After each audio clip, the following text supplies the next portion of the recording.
पहिला मेरूचा शिखरी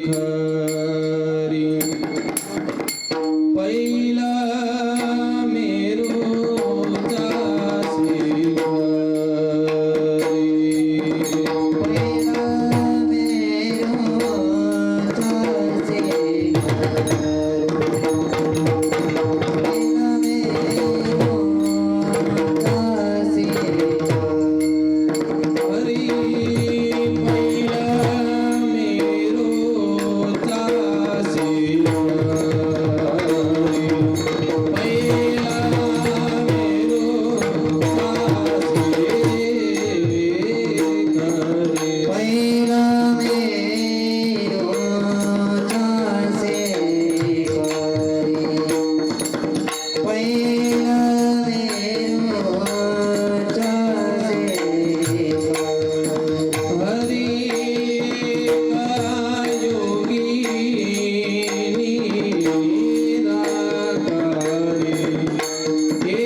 अन्यांश्च हस्तचरणश्रवणत्वगादीन् प्राणान् नमो पुरुषाय तुभ्यं समचरणसरोजं सान्द्रनिलम्बुदभं जगन्निहितपाणिमुण्डनं मुण्डनानां तरुणतुलसीमाला कन्धरं कञ्जनेत्रं सदयधवलहासं विठ्ठलं चिन्तयामि। नमो ज्ञानेश्वर निवृत्तिउदारा सोपानदेवा मुक्ताबाई नमोति भुवन पावनी आद्यत्रय जननी देवाची मस्तक माझा पायावरी या वारकरी संतांच्या तीन शिवे सहा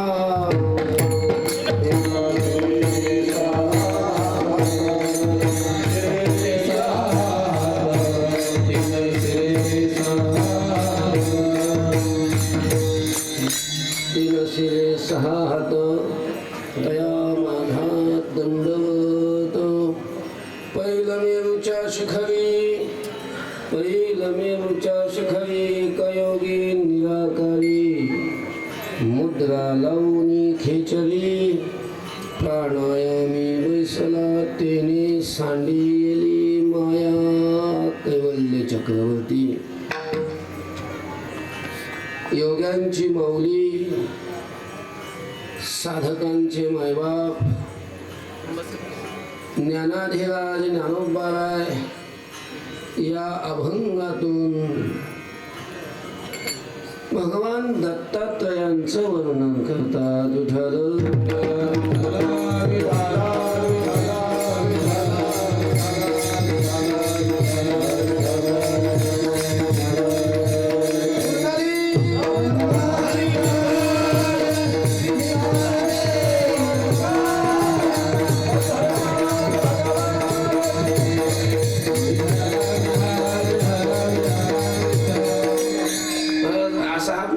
असा केला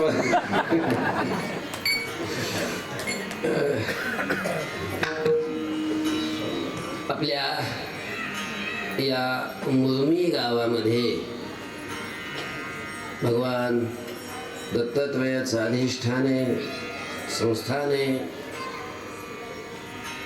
आणि भगवान दत्तात्रयाच्या जन्मोत्सवानिमित्त अर्थात जयंतीच्या निमित्ताने हा उत्सव सुरू आहे।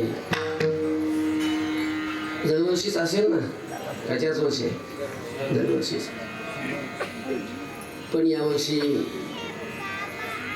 थोडस एक विशेष अशा प्रकारचं आहे, कारण आपल्या संस्थाना अनेक दिवसापासून अनेक वर्षापासून हे संस्थान व्यवस्थित चालावं यासाठी एका अधिकारी व्यक्तीची आवश्यकता होती, गरज होती आणि ती भगवंतानी काय केलेली आहे, पूर्ण अशा प्रकारची केलेली आहे। आमचे परमपूजनीय प्रातस्मरणीय आमचे ज्येष्ठ गुरुबंधू, आमचे आदर्श असे प्रेमदासजी महाराज आपल्या या संस्थानाला लाभलेले आहेत। त्यांचा अधिकार फार मोठा आहे, एखादी मोठे मंडलेश व्हावेत असा त्यांचा अधिकार आहे। हा सामान्य लोकांना तो अधिकार कळत नाही।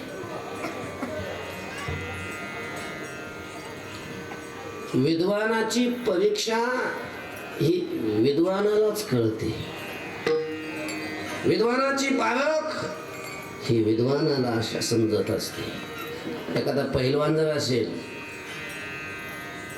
काय एखादा पहिलवान जर असेल तर तो कसा आहे, कशा क्वालिटीचा आहे त्याची पारख दुसरा पहिलवानच करू शकतो, सामान्य व्यक्ती करू शकत नाही। नाही वंद्या विजानाति गुरुवी प्रसव वेदनाम विद्वानेव विजानाति विद्वज्जन परिश्रमम नाही वंद्या विजानाति गुरुवी प्रसव वेदनाम। विद्वानाचे काय परिश्रम असतात विद्वत्ता प्राप्त करण्यासाठी काय कष्ट असतात आणि विद्वत्ता काय लेवलची त्या व्यक्तीच्या ठिकाणी आहे हे सामान्य व्यक्तीला नाही कळत. सामान्य लोक तर फक्त मोठी गाडी असली, मोठी दाढी असली, मोठी ढेरी असली की लोक त्याला मोठा महाराज म्हणतात. कशानं आला कसा आला ह्याच्यावर लोक महाराजाचे काय करतात, पारख अशा प्रकारचे करतात. विद्वानाची परीक्षा विद्वानाला कळत असते. अतिशय उच्चतम अशा प्रकारचं कोटीचं व्यक्तिमत्व ज्यांचं आहे असे महाराज आपल्या संस्थानाला लाभलेले आहेत आणि यावर्षी त्यांच्याच नेतृत्वाने हा उत्सव आहे. त्यांच्या आज्ञेनं माझ्याकडे ही सेवा प्राप्त झालेली आहे. भगवान दत्तात्रयाचा जन्मोत्सव आहे आणि सप्ताहातील हा पहिला दिवस आहे. आणि पहिल्या दिवशी मंगलाचरण असावं असा आपल्या संप्रदायामध्ये, वारकरी संप्रदायामध्ये एक नियम आहे. पहिल्या दिवशीची सेवा ही मंगलाचरण करणारी असावी. त्या चिंतनातून, त्या अभंगातून मंगलाचरण केलेलं असावं असा पूर्वीच्या शिष्टांचा, ज्येष्ठांचा, श्रेष्ठांचा अशा प्रकारचा एक संप्रदाय आहे. आणि त्याला अनुसरून मंगलाचरण करणारा हा अभंग ज्ञानोबरायांचा चिंतनासाठी निवडलेला आहे. विठ्ठल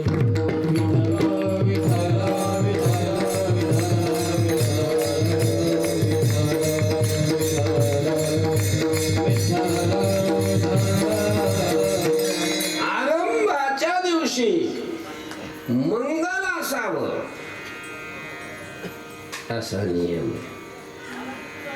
मंगल म्हणजे काय? मंगलाचरण शब्दाचा अर्थ काय? मंगलाचरण शब्द आहे सामासिक शब्द आहे. त्याच्यामध्ये दोन शब्द आहेत, एक मंगल आणि दुसरं आचरण. आचरण या शब्दाचा अर्थ आहे क्रिया. आपण म्हणतो व्यवहारामध्ये सुद्धा, अहो त्या माणसाचं आचरण फार घाण आहे, खराब आहे, आणि म्हणतो अहो त्या माणसाचं आचरण खूप चांगलं आहे. म्हणतो का नाही? की आचरण म्हणजे काय?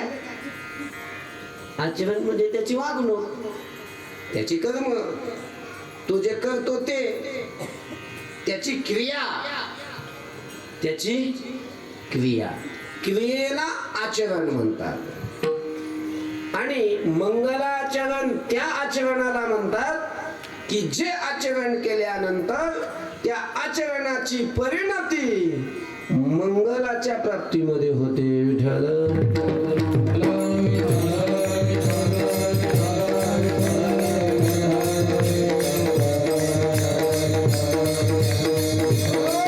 आणि मंगल शब्दाचा अर्थ आहे चांगलं, शुभ, आनंद. आणि जगामध्ये चांगला, शुभ असलेला आणि आनंद असलेला फक्त कोण आहे? देव आहे. देव हा आनंद स्वरूप आहे. देवा वाचून जगामध्ये, संसारामध्ये आपल्याला कुठंच आनंद सापडणार नाही. आनंद हे देवाचं स्वरूप आहे, म्हणजे देव मंगल आहे. आणि मंगलाचरण त्या आचरणाला म्हणतात की जे आचरण केल्यानंतर मंगल स्वरूप असणाऱ्या देवाची प्राप्ती होते. मंगल स्वरूप असणाऱ्या देवाची प्राप्ती करून देणारे जे आचरण आहे त्या आचरणाला काय म्हणतात? मंगलाचरण. विठ्ठल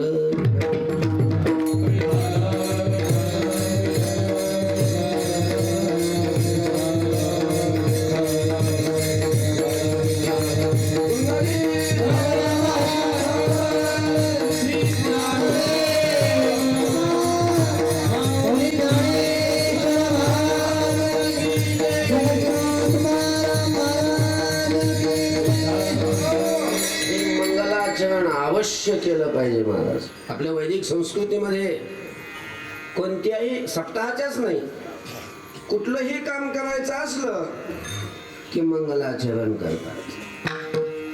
घर बांधायचं असलं तर या अगोदर पूजन. पूजन म्हणजे काय? मंगलाचरणच आहे. कुठं गावाला चाललो तरीही मंगलाचरण करूनच लोक गावाला निघतात. अलीकडची तुळशी सुधारित आवृत्ती नाही करत, त्याचे परिणाम भोगावे लागतात. पण पूर्वीच्या लोकांनी बघा तुम्ही, काय जेवढी गणपतीची मंदिर आहेत सगळी पूर्वीची, आता नवीन नाही सांगत, जुनी मंदिर आहेत सगळी कुठे आहेत? चौकात. कोणत्याही रस्त्याने मनुष्य कामाला निघाला की तिथूनच जातो. आणि नाही त्यांना आवर्जून दर्शन केलं, पण जाता जाता का होईना, रस्त्याने जाताना का होईना, पण देवाचं काय होईल? दर्शन होईल आणि त्याचं काम निर्विघ्नपणानं पुढचं पूर्ण होईल. यासाठी ही सगळी योजना. मंगलाचरण. लग्न करायचं म्हटलं तरी अगोदर मंगलाचरण असतंच. कोणत्याही कामाला, कोणत्याही एखाद्या दुकानाची सुरुवात करायची असेल, घरात प्रवेश करायचा असेल, तरीही देवाची पूजा असते. पूजा म्हणजेच मंगलाचरण. तर ही आपल्याकडं प्रथा आहे. मंगलाचरण हे आपलं काम पूर्ण व्हावं, समाप्तीपर्यंत जावं, याच्यासाठी शास्त्राने सांगितलेलं आहे. समाप्ती कामो मंगलमाचरे. आपलं काम संपूर्ण व्हावं, पूर्णत्वाला जावं, याच्यासाठी मंगलाचरण असतं. आणि सगळ्यात मंगलाचरण श्रेष्ठ जर कोणतं असेल तर देवाचं वर्णन आणि देवाचं नामस्मरण. सगळं मंगल निधी,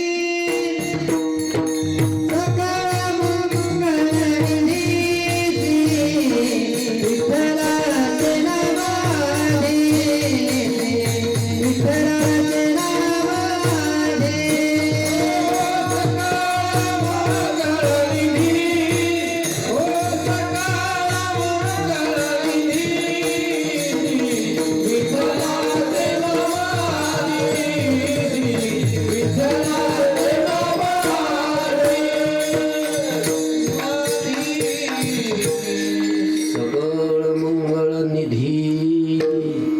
सगळ्या मंगलाचं निधान असलेलं, साठा असलेलं, खान असलेलं भगवंताचं नाम आहे.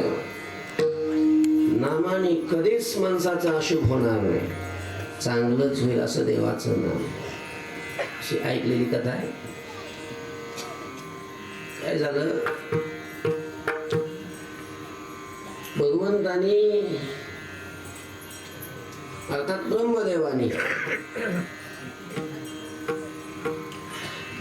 ब्रह्मदेव महाराज थोडस हे झालं लक्षात येईल. भगवंतानेच, परमात्म्यानेच ब्रह्मदेवाला वेदाचं ज्ञान दिलं. वेद तेने ब्रह्म हृदये आदि कवये मुह्यन्ति यत्सूरयः. अर्थात आदि कवये, अशा त्या आदि कवीला ब्रह्म, ब्रह्म शब्दाचा अर्थ वेद. हृदा म्हणजे मनोमय पद्धतीनं संकल्पाने, तेने म्हणजे संक्रमित केलं. आपल्या ठिकाणी असलेलं ज्ञान, वेदाचं ज्ञान, वेद हे भगवंतानी ब्रह्मदेवाच्या अंतःकरणामध्ये संक्रमित केले. संपूर्ण संहिता. ब्रह्मदेवाला सांगितलं की तुम्ही याची आवृत्ती करा. पण मग आवृत्ती करतो, पण चुकलं तर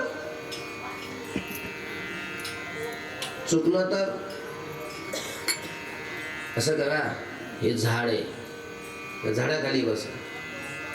झाड होतं पिंपळाचं वगैरे असेल. तुम्ही संहिता पाठ करत असताना, उच्चार करत असताना जर तुमच्या उच्चारात चूक झाली, एक चूक झाली की झाडाचं एक पान खाली पडेल. ज्या शब्दाचा उच्चार केल्यानंतर पान खाली पडलं त्या शब्दाला तुम्ही खून करून ठेवायची. मी भेटल्यानंतर मला विचारायचं, मी तुम्हाला याचा उच्चार कसा करायचा ते सांगतो. झालं. ब्रह्मदेव बसले, भगवान निघून गेले. ब्रह्मदेव बसले पारायणाला. पहिलंच पान उघडलं आणि श्लोकही नुसतं सुरुवातच केली. एकच शब्द म्हटले त्या मंत्रातला, वेदातल्या. एक मंत्र म्हटल्याबरोबर लगेच झाडाला जेवढी पानं होती तेवढी पानं काय झाली, खाली पडली. अरे बाबा, आपण तर एकच शब्द वाचलाय. भगवंताने तर असं सांगितलंय की जेवढ्या चुका होतील तेवढे पानं खाली पडतील. ज्या शब्दाचा उच्चार केल्यानंतर पान खाली पडेल तिथं खून करायची असं सांगितलेलं आहे. आणि आपण तर सगळं वाचलंच नाही आणि पहिल्याच शब्दाला सगळीच पानं खाली पडली. आता कसं काय, पुढचं कसं काय वाचायचं? आता पानच नाही राहिलं, पुढचं चुकलं काय आणि बरोबर आलं काय, पान थोडं खाली पडणार आहे. काय करायचं, काय करायचं? भगवंताचं स्मरण केलं तेव्हा भगवान प्रगट झाले. काय झालं म्हणून तेव्हा पण तुम्ही मला असं सांगितलं होतं की चूक झाल्यावर पान खाली पडेल. हा, ती सगळीच पानं खाली पडली. मग तुम्ही पारायण करताना सगळे शब्द चुकले असं? हो नाही देवा, पारायण तर मी केलंच नाही, सगळ्या वेदाला होती तर दिलीच नाही. नुसता एक मंत्र, तो मंत्रही पूर्ण नाही, त्या मंत्रातला एक शब्द, नुसता एक शब्द उच्चारल्याबरोबर सगळे पानं. कसं काय? तुम्ही काय केलं नेमकं सगळं सांगा बरं पहिल्यापासून. मी काही नाही, आलो, आसन लावलं, बसलो, ग्रंथ उघडला आणि केलं सुरू. काय सुरू केलं? वाचन, संहिता पाठ सुरू केला. एक शब्द म्हटलं की सगळे पण काय भानगड, सगळ्या कसं काय, सगळं वाचलंच नाही तर सगळं चुकल कसं काय? तुमचं सगळं चुकलं. ज्या ती पानं खाली पडले त्या ते सगळं चुकलं. आपण वाचलं नाही तर सगळं चुकल कसं? भगवंतांनी सांगितलं तुम्ही वाचन सुरू केलं, पण काय, वाचन सुरू करण्याच्या अगोदर तुम्ही मंगलाचरण केलं का? तुम्ही देवाचं नाव घेतलं का? नामस्मरण केलं का? देवाला तुम्ही नमस्कार केला का? देवाचं वर्णन तुम्ही केलं का? देवाला प्रार्थना केली का? नाही ना केली, सगळं चुकलं. आपलं जर सगळंच कामातून जाऊ नये असं वाटत असेल तर काय करत जावं? मंगलाचरण करत जावं. मंगलाचरण महत्वाचं आहे आणि आपला पहिला दिवस आहे म्हणून मंगलाचरणाचा अभंग घेतलाय. विठ्ठल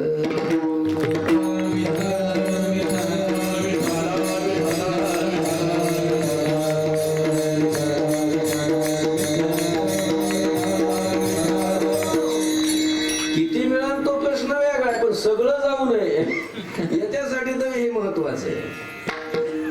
अभंग ज्ञानोबारायांचा आहे आणि मंगलाचरण करणारा. मंगलाचरणाचे शास्त्रात 3 प्रकार सांगितलेले. एक वस्तू निर्देशक मंगलाचरण, नमस्कार रूप मंगलाचरण आणि आशीर्वाद रूप मंगलाचरण. वस्तू निर्देश शब्दाचा अर्थ वस्तुनाम परमात्मा, त्या परमात्म्याचा निर्देश म्हणजे त्याचं वर्णन. परमात्म्याची 2 रूप आहे, एक सगुण रूप आहे आणि दुसरं निर्गुण रूप आहे. देवाच्या सगुण वा निर्गुण रूपाचं वर्णन करणं, कोणतंही रूप असो, सगुण रूपाचं वर्णन केलं तरीही मंगलाचरण आहे आणि निर्गुण रूपाचं वर्णन केलं तरीही काय ते मंगलाचरण. याला वस्तू निर्देशक मंगलाचरण म्हणतात. दुसरं मंगलाचरण आहे नमस्कार रूप मंगलाचरण. देवाला, संतांना, गुरूंना वंदन करणं, नमस्कार करणं याला नमस्कार रूप मंगलाचरण म्हणतात.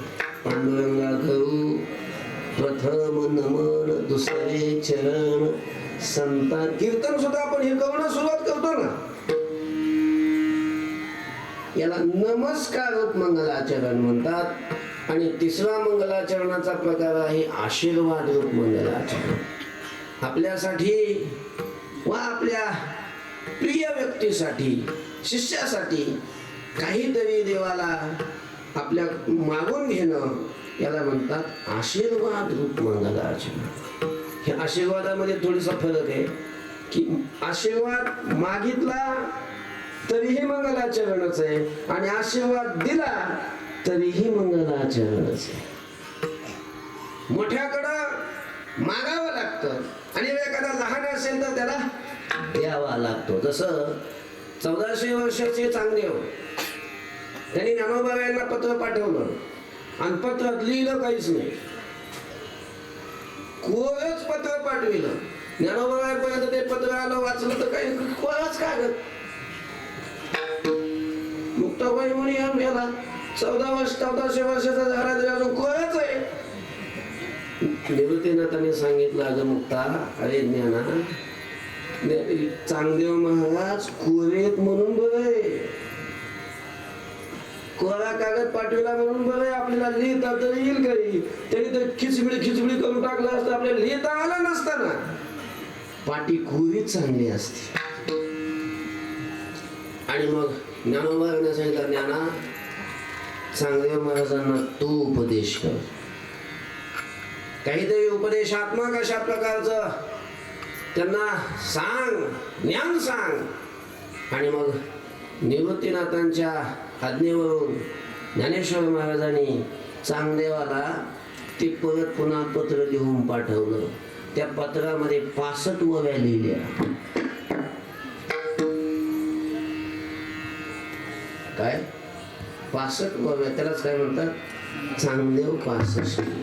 आणि पहिलीच ओवी लिहिली, स्वस्ती श्री वटेषु जो लपोनी जगदाभासु दावी मगग्रासु प्रगटला करी. स्वस्ती, आणि स्वस्ती शब्दाचा अर्थ आहे आशीर्वाद, शुभ, तुमचं कल्याण हो,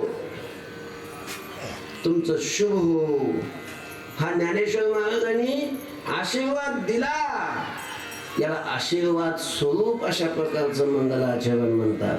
की मागितलं नाही, हे दिलं. अधिकारी व्यक्ती असेल तर शिष्यासाठी वा आपल्या प्रिय व्यक्तीसाठी आशीर्वाद देतो, यालाही काय म्हणतात आशीर्वाद रूप मंगलाचरणात अशा प्रकारचं म्हणतात. असे मंगलाचरणाचे शास्त्रात 3 प्रकार सांगितलेले आहेत. प्रस्तुत ज्ञानोबा यांचा हा जो अभंग आपण चिंतनासाठी निवडलेला आहे, या अभंगातून वस्तू निर्देश रूप मंगलाचरण केलेलं आहे. विठ्ठल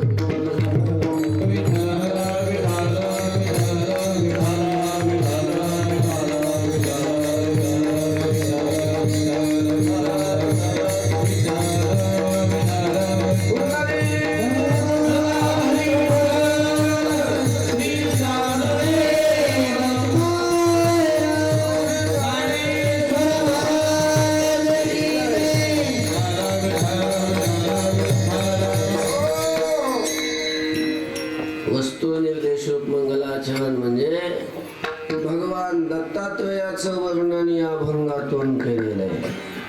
ज्ञानेश्वर महाराज या अभंगातून भगवान दत्तात्रयाचं वर्णन करतात. अभंगाच्या प्रथम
येईल मेरूच्या शिखरी एक योगी निराकारी मुद्रा लावणी खेचरी प्राणायामी बैसला. हे भगवान दत्तात्रयाचं वर्णन आहे. हे शब्द आहे ना सगळे अपरिचित आहेत आपल्याला. असले अवघड अभंग कोणी घेतही नाही. पण मला पहिला दिवस दिला महाराजांनी आणि मग पहिल्या दिवशी वर्णन करायचं. आता भगवान दत्तात्रयाचा जन्मोत्सव आहे. मग पहिल्या दिवशी मग दत्तात्रयाचं तर वर्णन करावं लागेलच ना. मग दत्तात्रयाचं वर्णन करणारा मग मी विचार केला अभंग कोणता आहे. दुसरा अभंगच नाही मला सापडला. फक्त एवढाच सापडला. आता मग जी होईल ती होईल काय. कारण तुकोबारांच्या गाथ्यात नाहीच आहे. देवडीकरांची जी प्रत आहे त्याच्यामध्ये तर दत्तात्रयाचं वर्णन करणारा अभंग नाहीच आहे. आणि आपल्याला दुसऱ्या गाथ्याचा काही एवढा परिचय नाही. हा मालिकेत होता अभंग आणि मालिकेत असल्यामुळं हा पाठातच होता अभंग. त्याच्यामुळं हा घेऊ म्हटलं. आता अर्थदृष्टीने अवघड आहे. आता आम्ही सुद्धा जे सांगतो ते काय बोलवत असेल असं नाही. पण आपल्या हाणाच्या पुढे त्याच्या जितकी खोल जाईल तितकी जाईल. तर ज्ञानोबा राय म्हणतात एक योगी. नाव नाही सांगितलं त्या योग्याचं पहिल्या चरणात. नाव शेवट आहे. पण त्याचं वर्णन केलेलं आहे.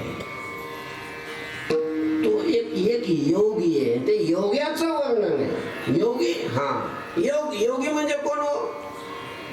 योगी कोणाला म्हणतात. झाडावर राहतो त्याला, उघडा राहतो त्याला, का खाली भुयारात राहतो त्याला. योगी या शब्दाचा अर्थ काय आहे.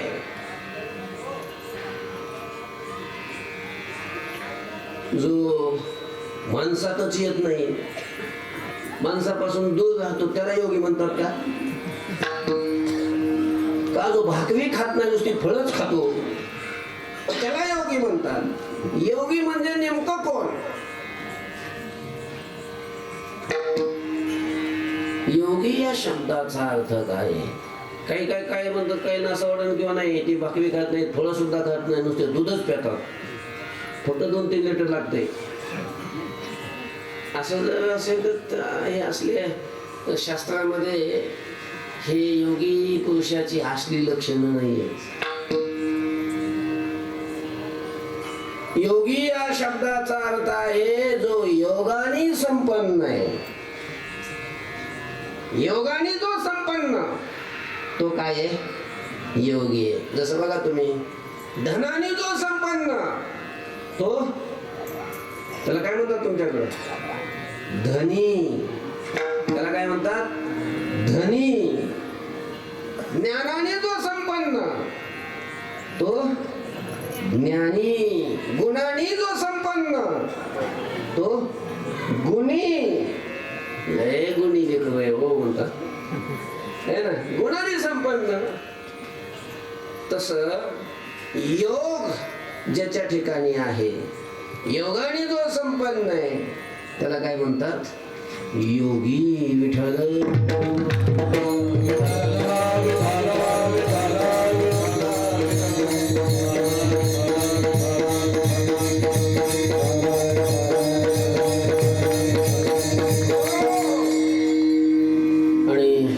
शास्त्रामध्ये योग अनेक प्रकारचे सांगितलेले. कर्मयोग, भक्ती योग, ज्ञान योग आणि अष्टांग योग. हे सगळ्यांना योगच संज्ञा दिली ना. सगळ्याला योगच म्हणतात. कर्माला ही योगच म्हणतात, भक्तीला ही योगच म्हणतात, ज्ञानाला ही योगच म्हणतात. आणि अष्टांग मार्ग जो आहे समाधी साधण्याचा त्यालाही काय म्हणतात योगच अशा प्रकारचं म्हणतात. तर हे सगळे हे योग आहेत.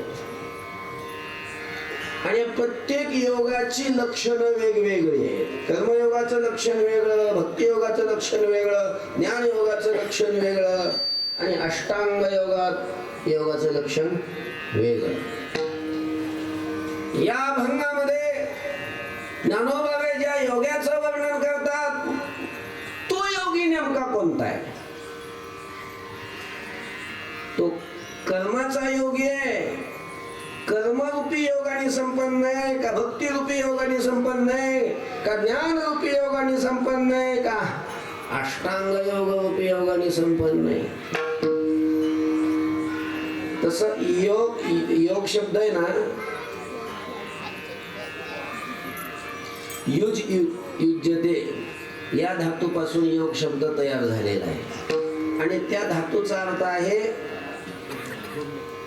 जोडणे. जसं आपण हे एक लोखंड असतं हे एक लोखंड असतं, ते वेल्डिंग केली की ते काय जातं केलं जातं, जोडलं जातं. त्याला योग म्हणतात. त्याला काय म्हणतात? योग. जसं अगोदर ती देशमुख असते, हा वाघमारे असतो आणि मग त्यांचे ते काय म्हणतात पदन ह्याचं टावेल ते गाठ बांधली जोडली, यालाच काय म्हणतात? योग म्हणतात. योग. अगोदर दोन असतात आणि ते एक झाले, मग ते एक ज्या गोष्टीमुळे होतात त्याचं नाव काय? योग. तस देव आणि जीव हे वेगळे नाही पण आपल्याला वेगळे वाटतात म्हणजे वेगळेच आहेत ना हो. नुसतं असण्याला काय उपयोग आहे? वेगळा असलेला जीव जसा स्वरूपाने वेगळा नाही पण भ्रमाने तर झालाच ना. मग त्या जीवाला देवाशी ज्याच्यामुळं जोडल्या जात, ज्या गोष्टीमुळं जीव देवाशी जोडला जातो, एक रूप होतो, त्याचं नाव योग. विठ्ठल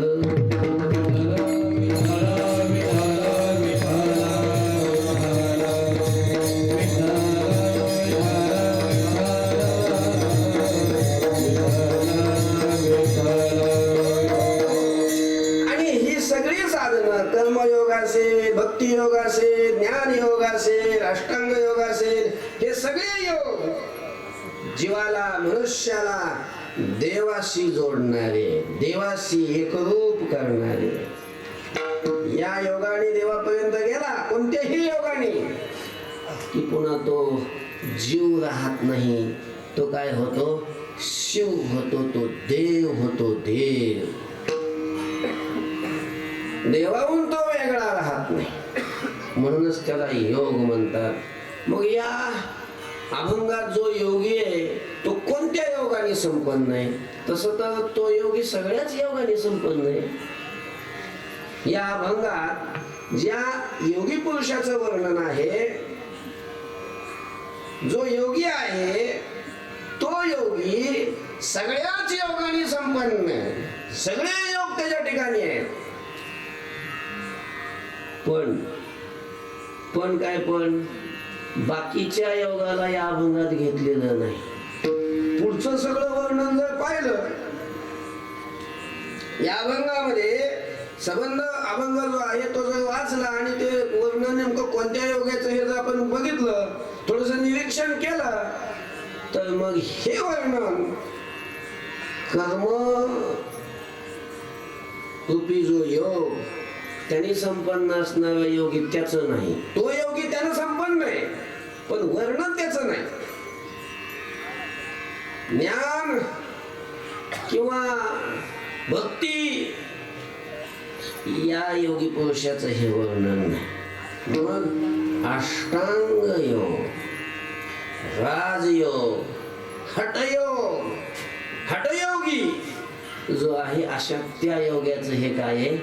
वर्णन आहे. अष्टांग. आणि अष्टांग योगामध्ये योग म्हणजे काय तर त्या योगाचं लक्षण सांगत असताना शास्त्रकार सांगतात योगश्चित्तवृत्ती निरोधः.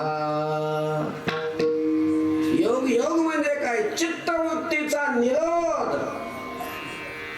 वृत्तीचा निरोध करणं, निरोध होणं, याला शास्त्रामध्ये योग म्हणतात. आणि अशा योगाने संपन्न असणारा हा योगी आहे विठ्ठल.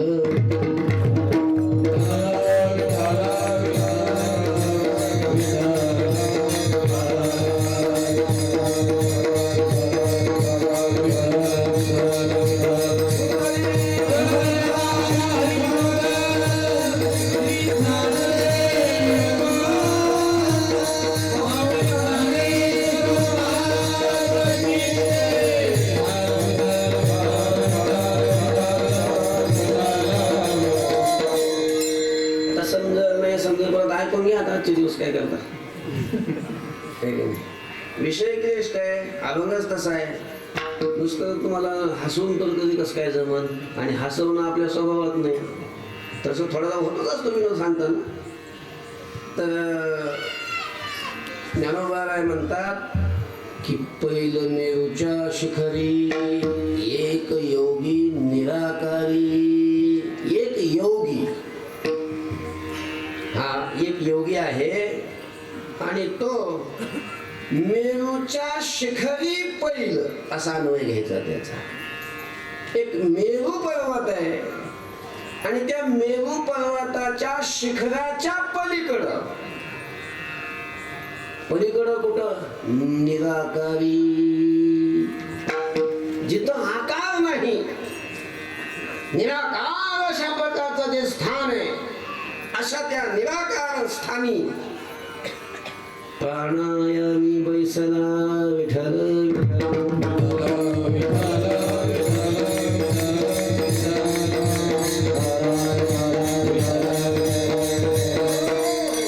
मुद्रा लावून खेचरी प्राणायामी बैसला. खेचरी मुद्रा लावून तो प्राणायामासाठी बैसला. अर्थात हे या वर्णनावरून लक्षात आलं असेल, हे वर्णन कुणाचं आहे, कोणत्या योग्याचं आहे, भगवान दत्तात्रेयाचं हे वर्णन. आणि भगवान दत्तात्रेय या पहिलं मेरूचं जे शिखर आहे, अर्थात शिखराच्या पलीकडं, मेरू पर्वताच्या शिखराच्या पलीकडं निराकार स्थानामध्ये खेचरी मुद्रा लावून प्राणायामासाठी बसलेला आहे. तर तुम्ही म्हणाल ही मेरू पर्वत काय भानगड आहे. मेरू पर्वत भानगड नाही, तो पर्वत आहे. मेरू हा काय आहे, पर्वत आहे. आणि तो पर्वत सोन्याचा आहे. सोन्याचा. कशाचा पर्वत आहे, सोन्याचा पर्वत आहे. आणि तो म्हणजे ते भागवताची कथा असल्यानंतर गोवर्धन पर्वत करतात बघा, तसा केलेला नाही सोन्याचा. तो मेरू पर्वत एवढा मोठा आहे की त्या पर्वतावर जाता नाही तर सोनं आणायला तसं बघा जाता जाता आलं तर काही अडचण नाही. पण तो इतका मोठा आहे की सगळ्या त्रैलोक्याला आधार आहे. सगळं त्रैलोक्य त्याच्या आधारावर आहे. लक्षात येऊ लागलं ना. तुम्ही म्हणाल मग वैज्ञानिकाला कसा काही शोध नाही लागला. म्हणजे वैज्ञानिकाला शोध लागला तेवढंच जगात आहे का. वैज्ञानिकाचा चष्मा कुठपर्यंत असतो, पारीतपर्यंत. मी चातुर्मासात असताना ते प्रवचन होतं कबीर मठामध्ये. प्रवचनात सांगितलं, तो विषय आला होता की ही पृथ्वी आहे, पृथ्वी शेषाच्या डोक्यावर एवढं पूर्ण येतच की. मग ते प्रवचन झाल्यावर ते एका व्यक्तीनं मला विचारलं, म्हणजे महाराज मी काय, तुम्ही आता सांगितलं की पृथ्वी शेषाच्या डोक्यावर. अहो पण हे सगळे वैज्ञानिक पृथ्वीच्या चहूबाजूने फिरून आले. सगळीकडे सगळे पृथ्वी गोल आहे ना गोलच आहे. आम्ही कुठं म्हणतोय त्रिकोणी आहे किंवा कशी अजून चौकोनी आहे. पृथ्वी कशी आहे? गोलच आहे. पण मग त्या पृथ्वीच्या चहू बाजूनी हे वैज्ञानिक सगळे विमानं फिरून आले, पण असं त्यांना कुठं आढळलं नाही की ती पृथ्वी शेषानं आपल्या डोक्यावर घेतली असं. ठीक आहे, तुझी शंका बरोबर आहे. मग त्याचं उत्तरही दिलं म्हणा मी त्याला सांगितलं, हे बघ, ज्या वैज्ञानिकांनी विमानात बसून चक्रा मारल्या, ते जे वैज्ञानिक आहेत त्यांना हे माहिती आहे का सकाळी कसं बसतात. आता ते व्यावहारिक भौतिक दृष्टीनं ते ज्ञानी आहेत ही गोष्ट वेगळी, पण याचा अर्थ ते सर्वज्ञ आहेत असं थोडंच आहे. आणि वैज्ञानिक सांगतात तेवढं जर खरं असेल तर मग साधू संत सगळे वेद सगळे शास्त्र काय लिहिणारे पागल आहेत.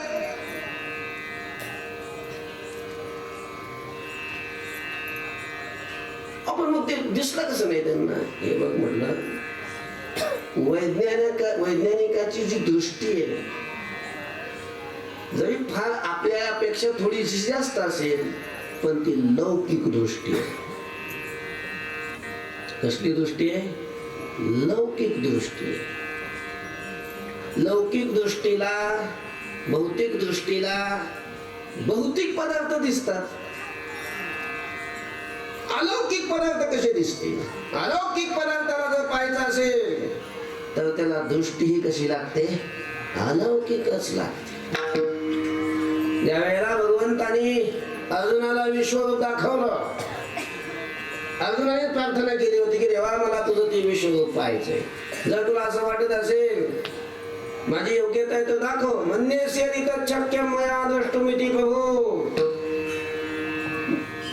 ते रूप दाखव देवा असं म्हणायलाच उशीर की भगवंताने लगे अर्जुनासाठी ते विश्वरूप प्रगट केलं. पश्चिमे पार्थ रूपाणि शतशत सहस्रशः नानाविधानि दिव्यानि नानावर्णाकृतीनि च. पहा अर्जुना, पहा अशी वेगवेगळ्या आकाराची वेगवेगळ्या रंगाची ही सगळी नाना प्रकारची रूप पहा. आमक पहा, तमक पहा, ह्याला पहा, त्याला पहा. रूप प्रगट केलं, दाखवायला लागला अर्जुनाला, पण अर्जुनाला दिसतंय कुठं? त्याला थोडं दिसतंय.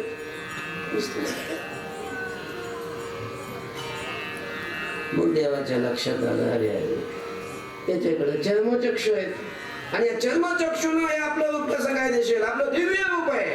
त्याच्यासाठी याला दृष्टी ही कशी लागेल? दिव्य लागेल, दिव्य.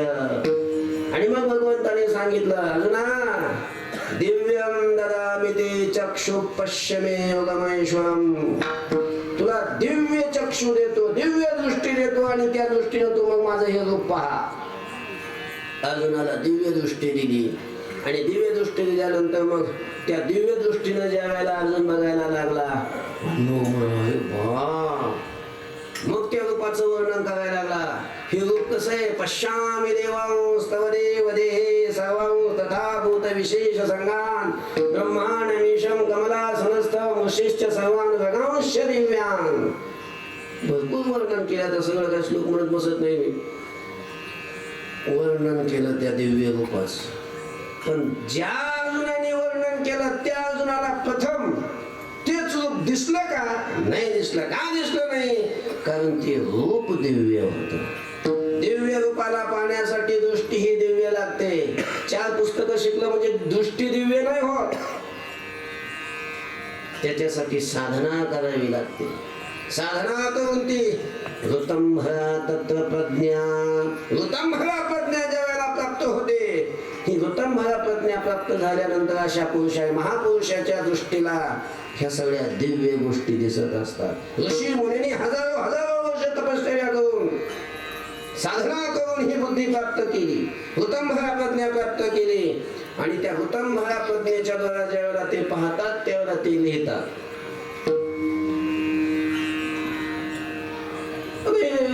थोडं 4 पुस्तकं शिकले, बुट घालून जे होते बरे बुटात का दाखवित नाही? त्याला सगळं थोडं कळतं. समान सत्तेमध्ये साधक बाधक व्यवहार होत असतो, विषम सत्तेमध्ये नाही. दिव्य वस्तू पाहिजे असेल तर दृष्टी दिव्य लागते.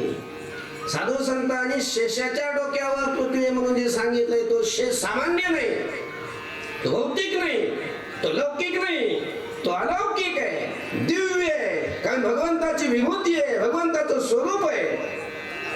त्याला पाहण्यासाठी दृष्टी कशी लागते? दिव्य लागते, दिव्य. विठ्ठल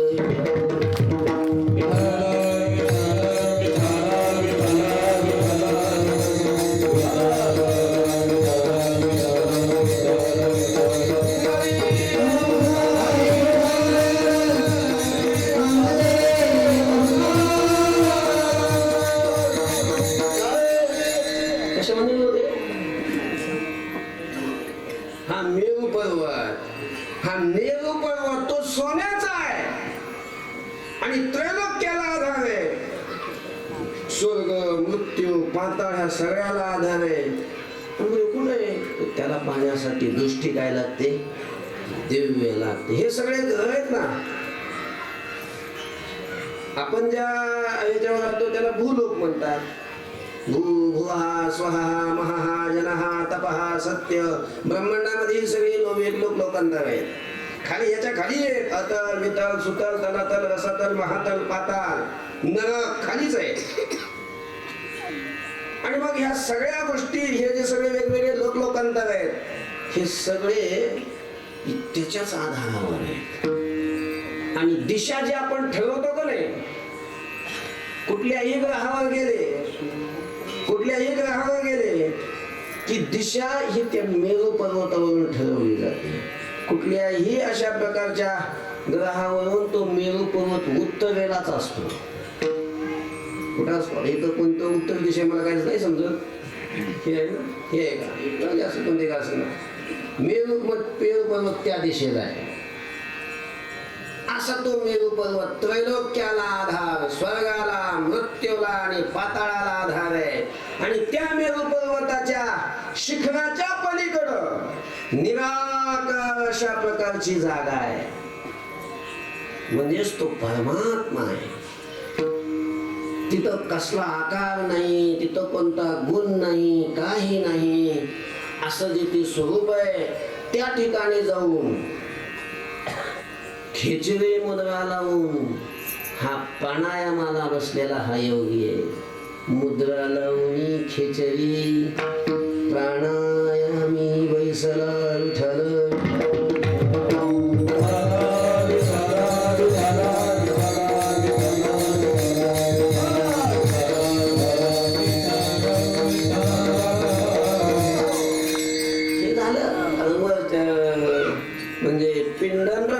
ब्रह्मांडाच्या दृष्टीनं झालं.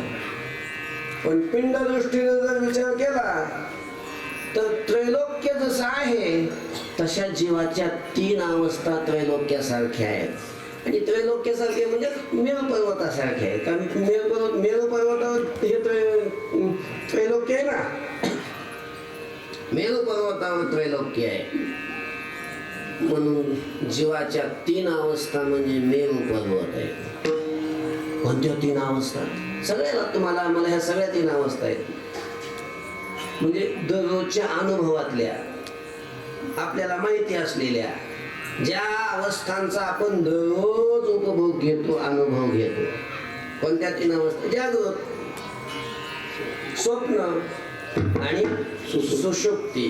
जागृत अवस्था म्हणजे ज्या अवस्थेमध्ये आपण इंद्रियाने व्यवहार करतो, मनासह बुद्धीसह इंद्रियाच्या द्वारा आपण ज्या अवस्थेमध्ये व्यवहार करत असतो, अशी जी अवस्था आहे त्या अवस्थेला काय म्हणतात?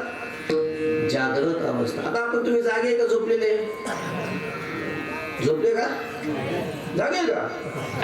मग तुला तो समजतंय की जागृत अवस्था, जागा असलेली अवस्था म्हणजे जागृत अवस्था. किती सोपं आहे. तर ही जागृत अवस्था.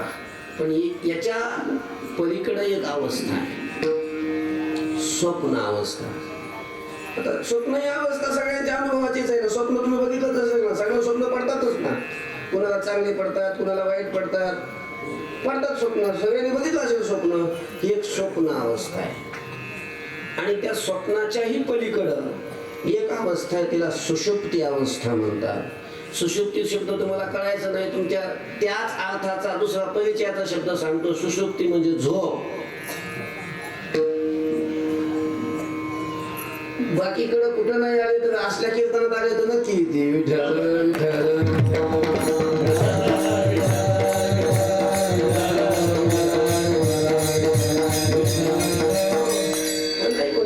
कोणी दिसा नाही झोपलेलं कोण. तर अशा ह्या 3 अवस्था आहेत. जेवले नाही ना, त्याच्यामुळे झोपले नाही. पोटात काही नसल्यावर मग झोप नाही. तर अशी सुषुप्ती म्हणजे झोप, की ज्या अवस्थेमध्ये आपल्याला बाहेरचं जगातलं काहीच कळत नाही. आपल्या जवळ कोण येऊन बसलंय त्याचीही सुध राहत नाही. निद्रिताचे अंगेशी साप तैशी उर्वशी. साप बसला येऊन काय, आणि उर्वशी सारखी सुंदर स्त्री येऊन बसली काय, काय करणार आहे झोपलेल्या माणसाला? काहीच कळत नाही. ज्या अवस्थेमध्ये जगातलं काहीच कळत नाही अशी जी अवस्था आहे त्या अवस्थेला काय म्हणतात? सुषुप्ती अवस्था. कारण शरीराची ती अवस्था आहे. स्वप्न सूक्ष्म शरीराची आहे आणि जागृती स्थूल सूक्ष्मासह स्थूल शरीराची ही अवस्था आहे. जागृतीमध्ये 3 शरीर असतात, कारण सूक्ष्म आणि स्थूल. अशा ह्या 3 अवस्था आहेत. या 3 अवस्था म्हणजे 3 त्रैलोक्य आहे. म्हणजे त्यालाच मेरू पर्वत म्हटलंय. आणि त्याच्या पलीकडं जागृत, स्वप्न आणि सुषुप्ती, त्याच्या पलीकडं एक असं स्थान आहे की निराकार स्थान, की ज्या अवस्थेत गेला की जी अवस्था प्राप्त होते तिला तुर्या म्हणतात. तुर्या ती आत्मस्वरूप आहे. आणि अशा त्या ठिकाणी जाऊन निराकारी त्याच्यामध्ये स्थित होऊन खेचरी मुद्रा करून तो प्राणायामाला बसला. असा जो योगी तो दत्तात्रय योगी. खेचरी त्या स्थानी अशा त्या स्थितीत बसून, तो या स्थितीत बसून खेचरी मुद्रा लावलेली आहे. आता ही खेचरी मुद्रा म्हणजे थोडीशी विलक्षण आहे. याच्यामध्ये एक प्रक्रिया सांगितलेली आहे. ते असं करतात ही आपली जी जीभ आहे ना, जीभ बघा इथं आपल्या मस्तकामध्ये ही जी भ्रुकुटी आहे, या भ्रुकुटीच्या आत तिथं म्हणजे एक अमृताची कुपी आहे. अमृताचं तळ आहे. तिथून ते अमृत असं खाली सांडतं. सगळ्याच्याच आत आहे, माझ्याच नाही, माझ्याकडनं तुमच्या पण आहे. सगळ्याच्याच ते आत असतं. पण ते खाली आलेलं सांडलेलं त्या तळ्यातून त्या कुपीतून जे अमृत आहे ते आपलं वाया जातं. काही उपयोग होत नाही त्याचा. आपल्याला काहीच उपयोग होत नाही त्याचा. मला जे शरीर असं अद्भुत आहे, हा अद्भुत हे शरीर आहे. खेचरी मुद्रा आपल्याला ह्याच ज्ञान नाही. आपल्याला साधं प्राणायाम करा म्हटलं ते हे असतं बघा, पूजा असते. पूजेच्या वेळेला ते ब्राह्मण येतात, मग ते संकल्प करायला लावतात. संकल्प करून झालं की ते म्हणतात मग आता असं करा की डोळ्याला पाणी लावा.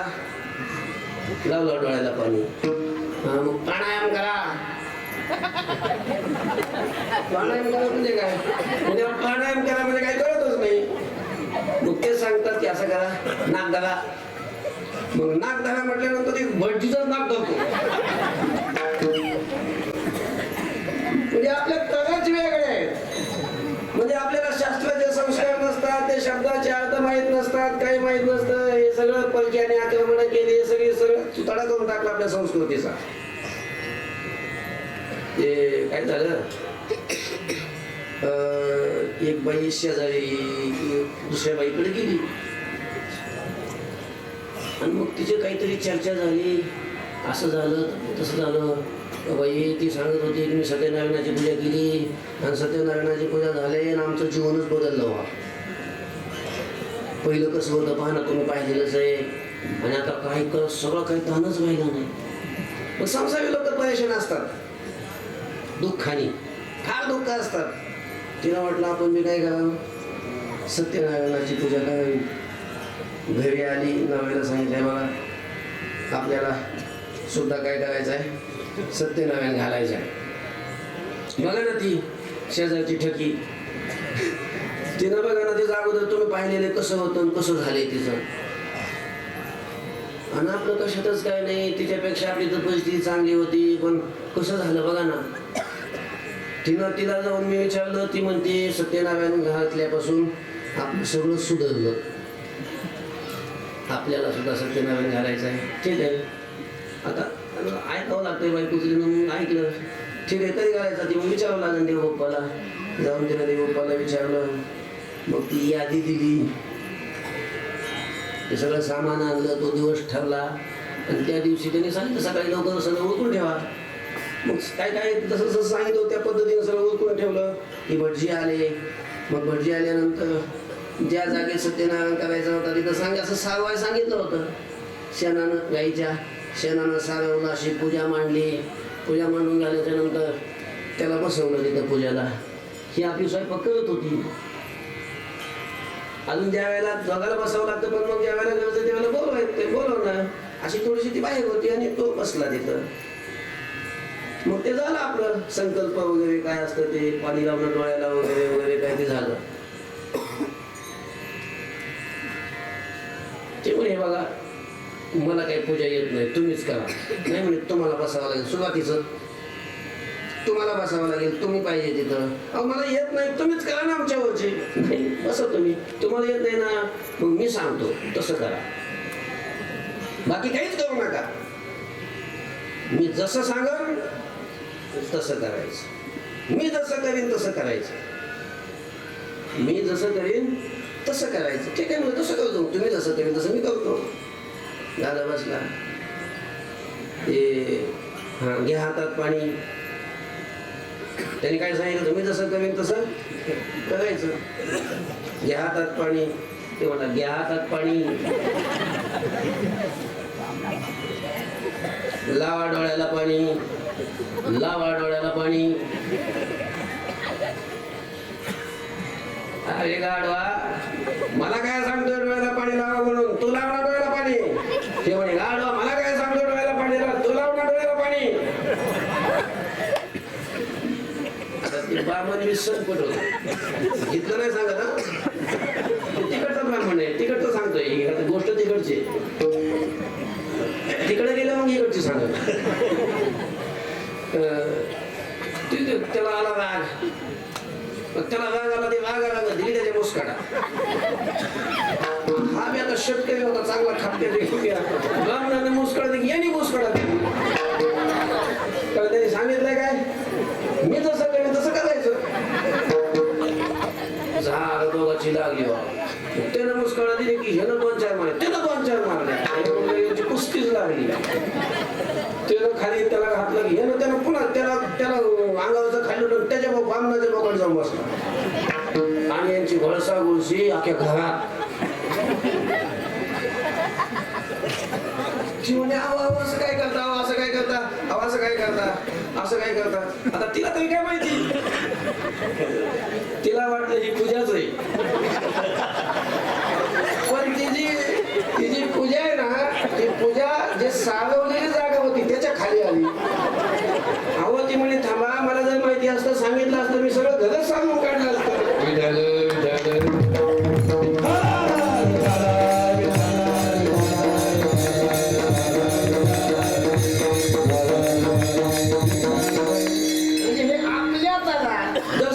सत्यनारायण कसा घालावा हे जर आपल्याला माहित नाही तर ही खेचली मुद्रा कधी माहित व्हायची.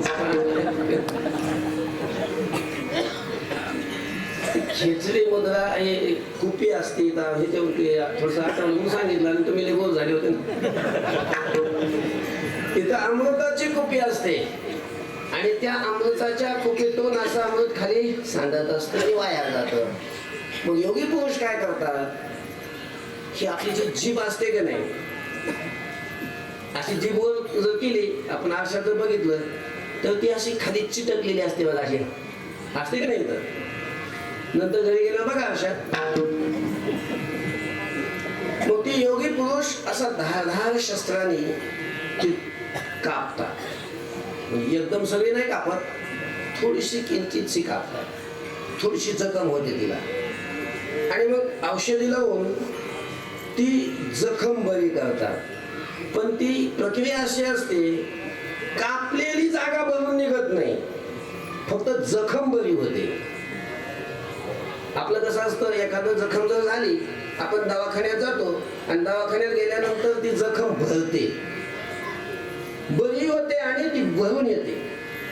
पण मग ती जी जखम आहे ती भरणार नाही, फक्त ती जखम बरी होणार, कापलेलं ते तसंच राहणार, अशी ती प्रक्रिया आहे.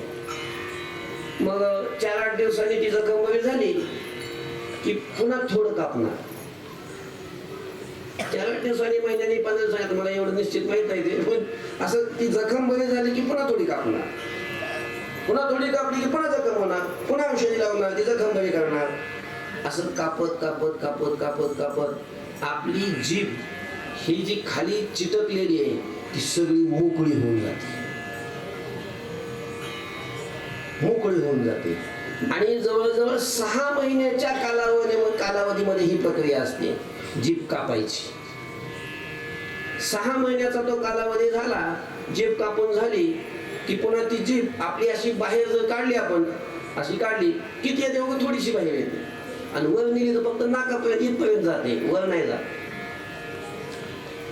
मग ती जीभ कारण खाली चिटकलेली असते, ती चिटकलेली मोकळी केली की मग त्या जिभेला असं तो बाहेर ओढतो,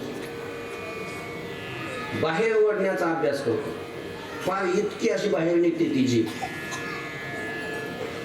बाहेर ओढण्याचा अभ्यास करतो. पुन्हा अशी इकडं नेतो, कानाकडे नेतो, इकडं पण इकडच्या कानाकडे नेतो. काही दिवस बाहेर ओढण्याचा अभ्यास असतो, 2 महिने. काही इकडं नेण्याचा अभ्यास असतो, इकडं नेण्याचा अभ्यास असतो, असं वर नेण्याचा अभ्यास असतो जिभेला. असा जीभ ओढण्याचा अभ्यास, बाहेर काढण्याचा. आणि हा अभ्यास पुन्हा गोल फिरवतो अशी जीभ बाहेर काढून.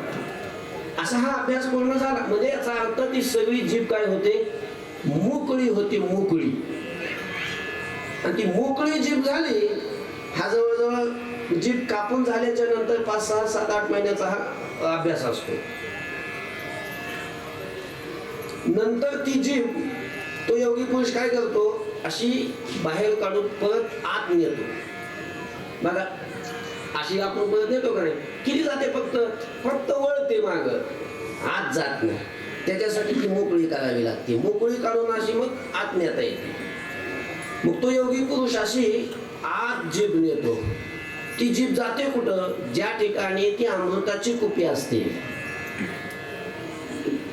त्या अमृताच्या कुपीतून अमृत खाली सांडत असतं. मग ती सांडलेली अमृताची धार त्या योगी पुरुषाच्या त्या जिभेवर पडते, आणि मग त्या योगी पुरुषाला त्या अमृताचा स्वाद प्राप्त होतो, अमृताचं सेवन करायला भेटतं. मग त्याला तहान लागत नाही, त्याला भूक लागत नाही, त्याला काही खायची गरज राहत नाही, प्यायची गरज राहत नाही. आणि त्या अमृताच्या सेवनाने त्याचं शरीर हे दिव्य बनतं, दिव्य. अशी ही जी मुद्रा आहे, या मुद्रेला म्हणतात खेचरी मुद्रा. करतात नाही तर घरी जाऊ, त्या असं नुसतं मी फक्त ऐकलंय, वाचलंय. हा योगाचा अभ्यास गुरुच्या चरणाजवळ बसून योगी गुरु असणारे, ज्याचा त्यांना अनुभव आहे, समाधीपर्यंत जे पोहोचलेले आहेत, अशा गुरुच्या सान्निध्यात राहून गुरुच्या मार्गदर्शनासाठी मार्गदर्शनाने करावं लागत असतं. नुसतं असं ऐकून किंवा वाचून करत जाऊ नका. विठ्ठल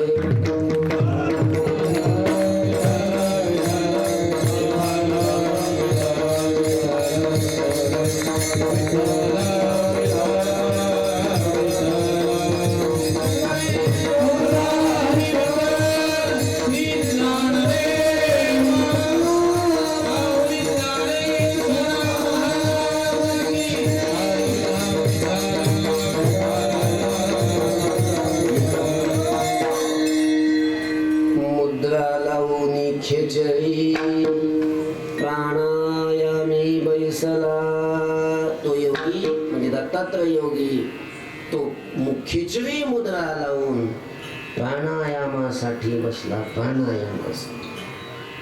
प्राणायामाचे वेगवेगळे प्रकार असतात. भस्त्रिका वेगवेगळे आहेत प्राणायाम. कपालभाती, अनुलोम विलोम, उज्जैनी प्राणायाम, भ्रामरी प्राणायाम हे तर आहेतच.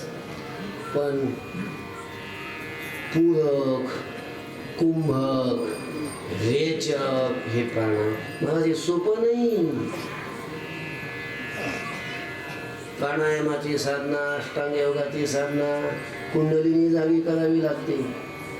नागिनी उत्साही नवही द्वावे निरोधून नाडी त्वया माझी सुषुम्ना संचरण न साधे हा मार्ग ऐसे बोलती मुनिजन.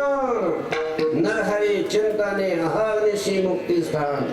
सोपा मार्ग नाही हा. ज्ञानोबाबाईने या योगाच्या मार्गाचं वर्णन करत असताना हा योग मार्ग किती क्लेशोधिकतरस्तेशा मव्यक्ता सक्त चेतसाम यास्मकवलित असताना योगाची वाटा निघाले का सुभटा तया दुःखाचा वाटा भागा आला.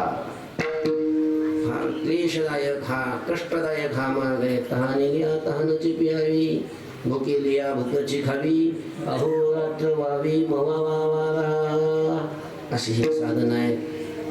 आपल्या फक्त ऐकून घ्यायचं. अभंगात आहे ना, समजून तर घ्यावं लागेल. प्राणायामी बैसला. पण प्राणायामाला बसत असताना त्यांनी काय केलं आणि मग तो प्राणायामाला बसला. अभंगाच्या द्वितीय चरणात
बसत नाही. सगळं अर्थ सांगतो. टाइम झालाय, जेवायचं ना आता.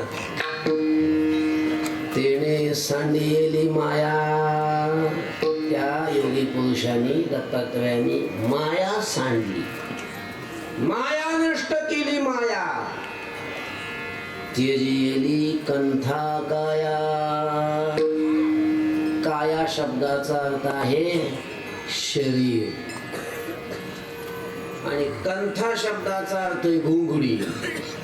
अंगावरची घेत होती. आणि घुंगडी हे उपलक्षण घेऊन घुंगडीसारखे मग बाकीचे सगळेच पदार्थ ज्याचा आपण संग्रह करतो, ज्याला आपण माझं म्हणतो, शरीर संबंधी सर्व पदार्थ या सगळ्याचा त्याग केला. मीचा आणि माझ्याचा. आपण ज्या शरीराला मी म्हणतो ती काया आणि शरीर संबंधी असणाऱ्या सर्व पदार्थांना माझं म्हणतो. घर माझं, शेती माझी, गाडी माझी, गाव माझं, बायको माझी, पोरं माझी, आई माझी, बाप माझा, मित्र माझा, हे सगळं माझं माझं म्हणतो. पुन्हा सगळंच घरातले वस्तू ही माझं, ते माझं, ते माझं, घड्याळ माझं, धोतर माझं, आमचं माझं, तर मोबाईल माझा, हे सगळं जे आपण म्हणतो ना, तर हे सगळं कंथा शब्दानं घ्यायचं. ज्याच्यामध्ये आपला मोह, आपली आसक्ती अशा प्रकारची जडते, असे सगळे पदार्थ कंथा शब्दानं घ्यायचे. काया शब्दानं देह घ्यायचा. हे सगळं त्यागलं, माया नष्ट केली आणि हे सगळे तेजेली कंथा काया. मन गेली विलया ब्रह्मानंदा मधारी. आणि प्राणायामाला बसल्यानंतर, समाधीला बसल्यानंतर त्या योगी पुरुषाचं मन अर्थात दत्तात्रय भगवंताचं मन हे ब्रह्मानंदामध्ये लया लागे. ब्रह्मानंदामध्ये निमग्न झालं, ते ब्रह्मरूप झालं. देवी चित्ताचे चैतन्य झाले, घनानंद जे विठ्ठल.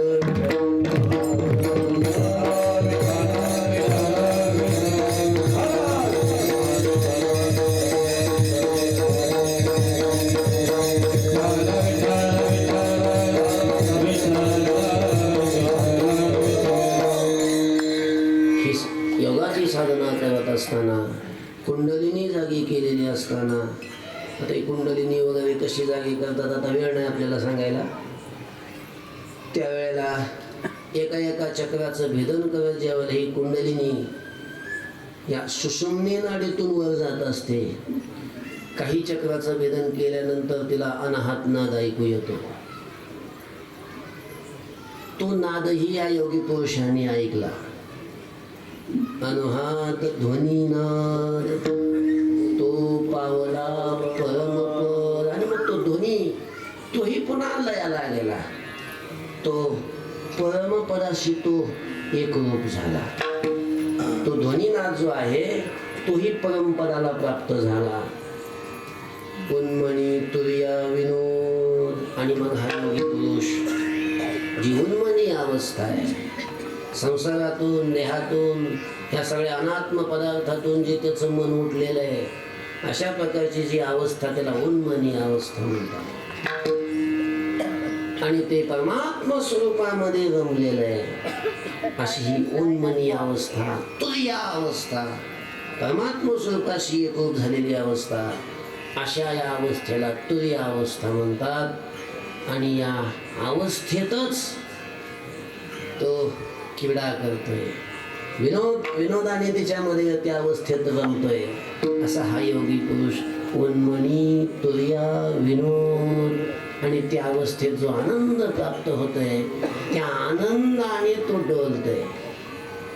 उन्मनी तुर्या विनोद छंदे छंदे डोलतसे विठ्ठल.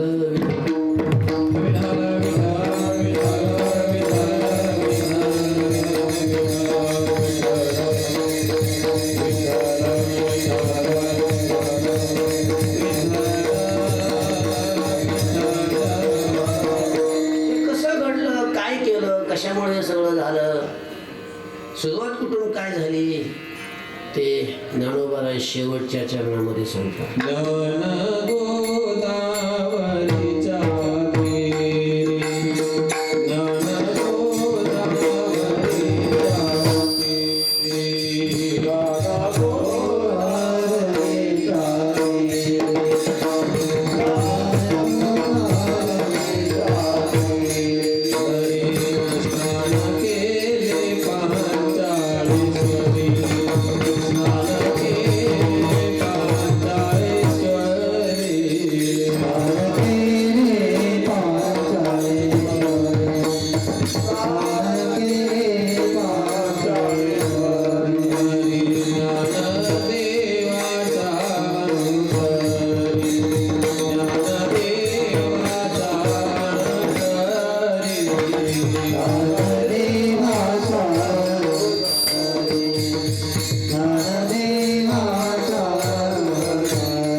पंचळेश्वराचं मंदिर, त्या मंदिराजवळ ज्ञानगंगेत काय केलं, या योगी पुरुषांनी स्नान केलं. असा जो दत्तात्रय योगी पुरुष आहे तो ज्ञानेश्वर महाराज म्हणतात, ज्ञानदेवाचे अंतरी दत्तात्रय योगिया. दत्तात्रय अशा प्रकारचा हा योगी माझ्या अर्थात ज्ञानदेवाच्या अंतःकरणामध्ये, अंतरामध्ये तो काय आहे, स्थित आहे. तेने सांडिली माया त्यजेली कंथा गाया, मन गेले विलया ब्रह्मानंदा माधवी झालेली शिवा. भगवान दत्तात्रयाच्या चरणी समर्पित करून सेवेला पूर्ण विराम देऊया. तरी न्यूनते पुरते कालिकते सरते करुणी घ्यावे तो मते विनवे तो आशे. ज्ञानेश्वर माऊली